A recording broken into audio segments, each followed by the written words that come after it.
You know, nostalgia is a really beautiful thing. Reminiscing in something you remember fondly in the past, like a video game you really loved playing back when you were younger.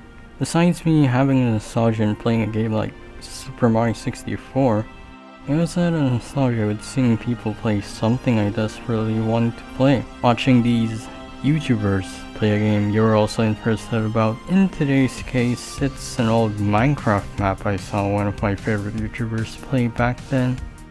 So yes, it's PewGun and I'll be checking out a Minecraft map I've been really dying to play after so long. And for this special occasion, it is Terra Swoop.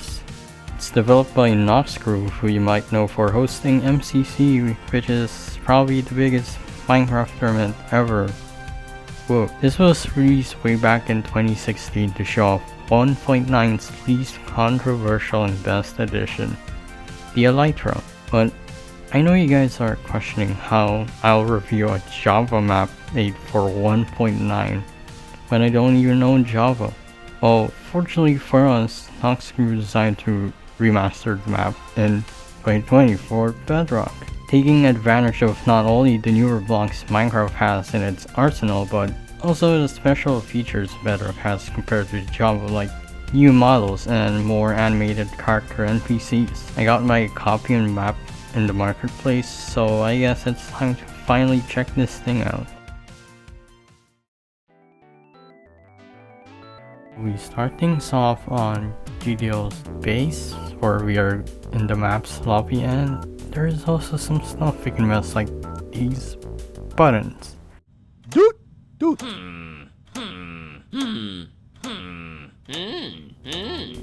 We are then greeted with some NPCs and then a PowerPoint presentation to basically introduce what the game's plot is. So this cranky old dude called Dr. Mr. Sir Allen Columbus III calls us to find two missing scientists, that being Dr. Barney and Mimowski, who both were tasked to create a tunnel to the center of the Earth 30 years ago.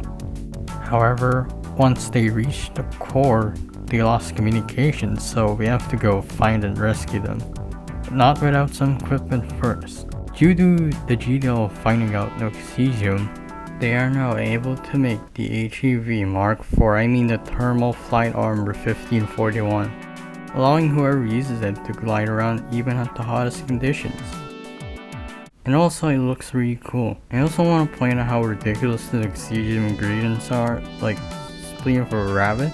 Something you also realize while playing is how much humor the map has.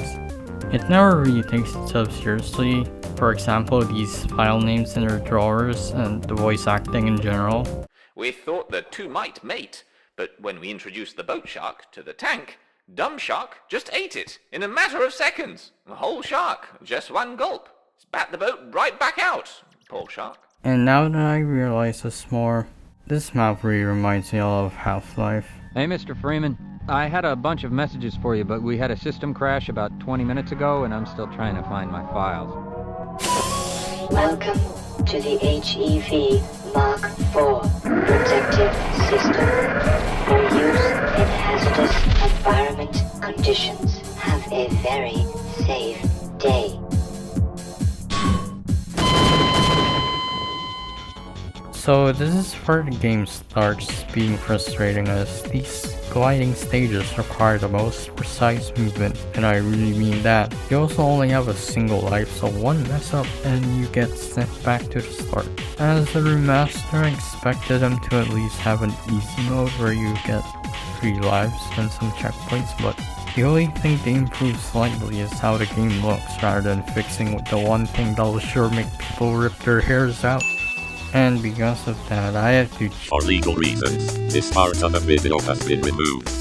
After being in massive pain, you go through this tunnel station, which is the only checkpoint this game has, and it's only there to transition you to the next tunnel section. Great. After hundreds of rage-inducing deaths, we are now in this dark and ominous cave in the back of what seems to be a drill. And this is where I warn you that spoilers are up ahead, so if you don't want to get spoiled, I either suggest going to the next chapter or in this time at the timestamp. So we go in the back of this drill store and we hear this intercom dude who just starts malfunctioning.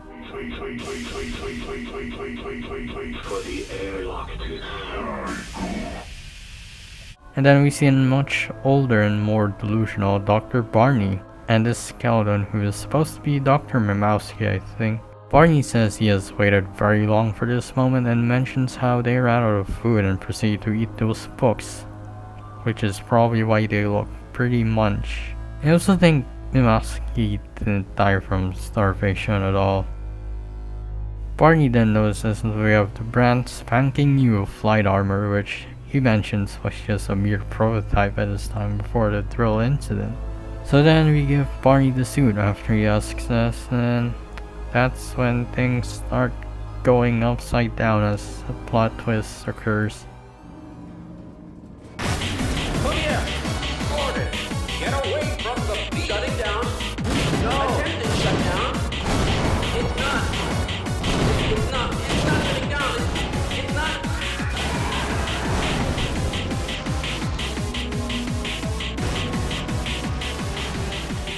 Barney launches himself in the Earth's core, which causes an explosion, and we roll to the credits. We then realize that Barney really messed up due to his delusional thoughts as revenge to those so-called tunnel pirates. And obviously this is caused by being stuck near the Earth's core for 30 years inside a drill.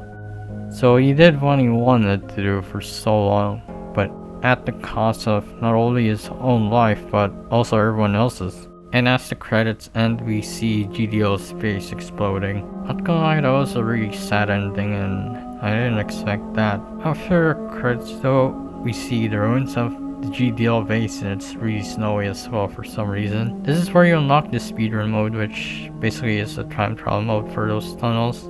So, pain. And so that wraps up Terra Swoop Force me, and besides the many Elytra gliding deaths which always leads me to frustrating explosions, it was a really fun experience to finally play this map. I've seen my favorite YouTubers play all those years ago in Java, and since this is now also available on Bedrock as a remaster for free, it's not only more accessible on multiple platforms, but you can share the fun as well with friends on co-op, which would probably be really fun. Can't really tell since I have no friends. But if you want to play a challenging gliding adventure map with a surprisingly good story in the marketplace, I'd highly recommend that you give Terra Swoop Force a chance, since it's a classic Java map that has aged well with modern standards, and you can get a good chuckle from its humor and voice acting. Beware though, as the gliding can get frustrating.